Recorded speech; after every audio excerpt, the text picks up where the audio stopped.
What up, risers? Ha. Welcome back to another one of these very important lessons that we learn every day. Today's topic is home ownership. Get you one. I want to thank my mama first of all. My mom is the one that allowed me to be in the home I'm in today. You know, she was dedicated and she had a plan, right? She knew that I was starting a family and she wanted to do everything she could to help me. So I was a co-signer. She signed for me, and we between what I was paying her and what she was doubling down on principal. Listen, if you can afford it, pay double your mortgage rate. That way you can pay your 15, 30-year mortgage off in half the time.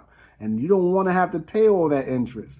You double down on your mortgage payment, you can actually pay your house off a lot sooner because you can put that money towards the principal and not just towards the interest.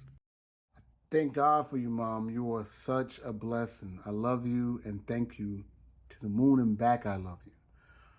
But not all of us have that, right? Not all of us have that mom and dad to hold us down. But that means you have to be that one. You have to change the whole history of your family. You have to make the sacrifices yourself so that your family can have that legacy moved down. Because listen, I want to dispel that myth of, oh, you 18 years old, you go out on your own. Why would you do that?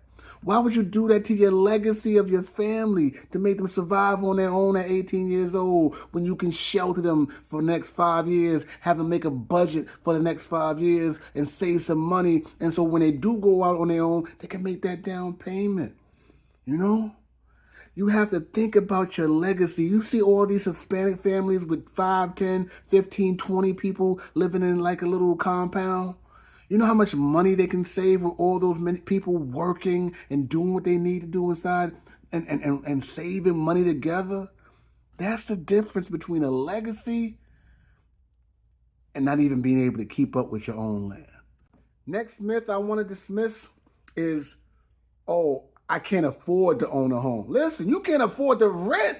The rent is crazy. They're gonna charge you $1,000, $1,500, $2,000, $2,500 a month of money you will never see again. You own a home, you're paying yourself. Every month that money's coming back to you. Once you own that home, all that money comes back to you, especially if you're paying double and making money on the principal.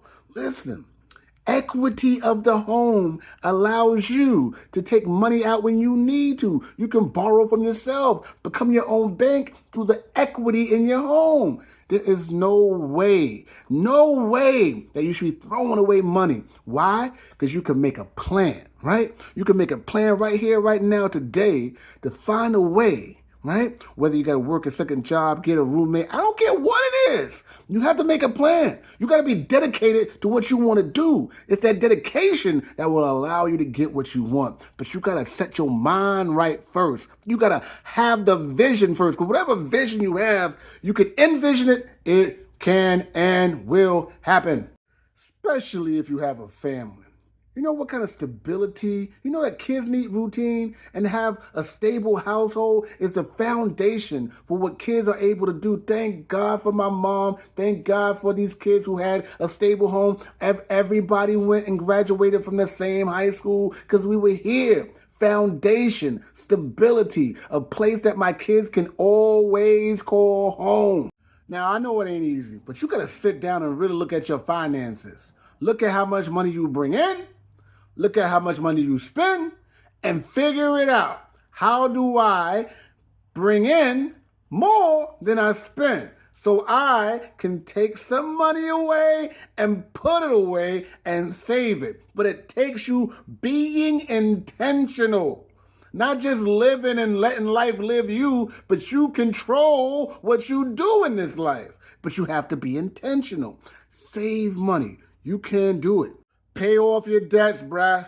Listen, I'm in financial ruin a little bit too. I got credit debt myself, but I consolidated them debts, right? I make sure that I make payments on those joints every month so that my credit score can continue to what? Rise. All success is about forming habits, right? If you look at most successful people, they do the same thing. They like routine. I know you might think routine is boring, but routine is the foundation of success. Wake up in the morning, meditate and pray, exercise, handle your business on a daily basis when it comes to making, earning, saving your money. It's a must because your family is counting on you. We got to get out of that. How do I survive this month? And start thinking, how do I maintain for the next 10 years? Listen, it's about making a plan. We have to sit down and plan out our lives. Not just say, all right, let's go do this. Nah, I can't do this because I'm planning on something. And it ain't going to be perfect. And nothing is, Like owning a home is a little different. You got to cut the grass. You got to fix your own stuff, right? There ain't no landlord coming in here to complain to. You can't complain to nobody but the Lord. And I wouldn't necessarily complain to him, but I will ask him, and because I know whatever I ask for will be granted because I believe. Faith of a mustard seed. So use your faith and make sure that you do the things that we must do to rise. Till next time, Rise the Coach.